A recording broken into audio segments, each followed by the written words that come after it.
ओटे प्राण नारी को जन्म जाति नारी ओटे प्राण नारी दिहे जुगे जुगे यह शांति भगवान नारी दिहे जुगे जुगे यह शांति भगवान स्रष्टांकर श्रेष्ठ सृष्टि नारी नारी शक्तिमय नारी कल्याणमय नारी ज्ञानमय तथा ममतामय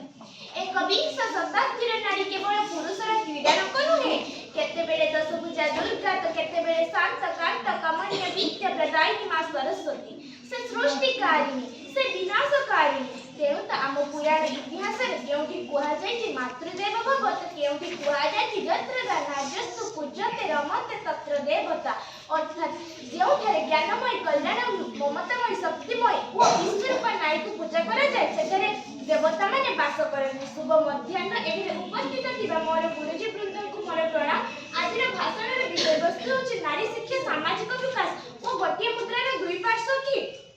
यह विषय मते किछि कहिबार सुजोग मिलिथिबा मुंजको अत्यंत धन्य माने करूछि भगवान कर अमृत सृष्टि रो नारी पुरुष होछंती दुई जण संतान जेमिति सेमाने गोटिए मुद्रार दुई पार्श्व परि परस्पर परिपूरक जेमिति गोटिए मुद्रार गोटिए पार्श्व नथिले ताहा अर्थहीन होइଥାଏ सही परि नारी बिना पुरुषर स्थिति असंभव तो पुरुष बिना नारीर स्थिति असंभव सही परि सामाजिक विकास एवं नारी शिक्षा मध्ये सही परि अटंती नारीर शिक्षा बिना सामाजिक विकास केबे मध्ये घटी पारिबो नाही वर्तमान समय रे नारी नाशमय हास्यमय निर्बदायिनी की सजसंगिनी हुए से ज्वालामुखी से आदिशक्ति युगमय परिवर्तनकारी तेणु तो आम उत्कल को उत्कल जननी एवं भारत को भारत माता बोली अभिहित करा जाय अछि वर्तमान सब क्षेत्र रे गोटिए ही स्वर सर्वसंख्या नारी कारण देश रक्षा शिक्षा सामाजिक विकास संस्कृति सब क्षेत्र रे स्वयं सिद्ध नारी यार जनक उदाहरण सच्चि आम देशर महामहिम राष्ट्रपति श्रीमती द्रौपदी मुर्मू महाशया से निजर कर्तव्य निष्ठा दृढ़ मन से आज आम देशर सर्वश्रेष्ठ पदवी को अलंकृत कर पारिछंती तेणु आम देशर विकास रे नारीर भूमिका अत्यंत गुरुत्वपूर्ण सबुठु अलग सबुठु नियर समाज रे साजिछंती उदाहरण अनेक महिला से किरण बेदी ठार आरंभ करी इंदिरा पर्यंत से कल्पना को आरंभ करी प्रतिभा देवी सिंह पाटिल को पर्यंत से माने प्रत्येक निज निज क्षेत्र रे आगुआ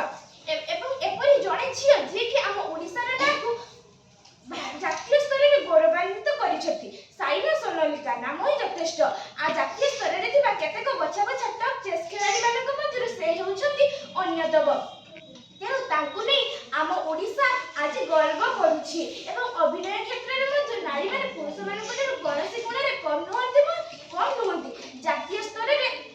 सुंदरी प्रतियोगिता रे अर्जिता जे कि निजर आधिपत्य विस्तार करी तांको परिवार मध्य बेस गर्वित एवं से निजर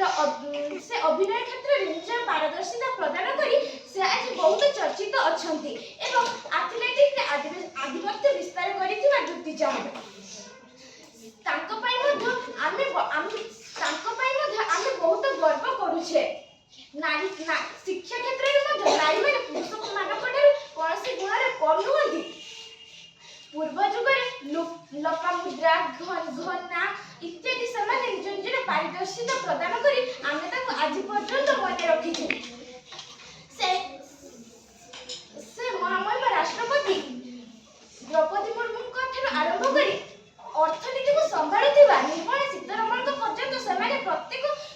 गोटिए नारी तेणु यथार्थरे कुहा जायछि जननी जन्मभूमिश्च स्वर्गदपि गिरियसी अर्थात नारी जाया नारी जननी नारी भगिनी तथा गृहलक्ष्मी संतानर कल्याण पाइकार जन्म सुखर अमृत को तार संतान मानक मध्यरे बांटी देई आनंद रे पाद पाई थाए जगतर दुख हळहळ तेणु नारी को आम भारत पुराण इतिहास रे गोटे श्रेष्ठ स्थान प्रदान करा जाई अछि एवं कहबाकू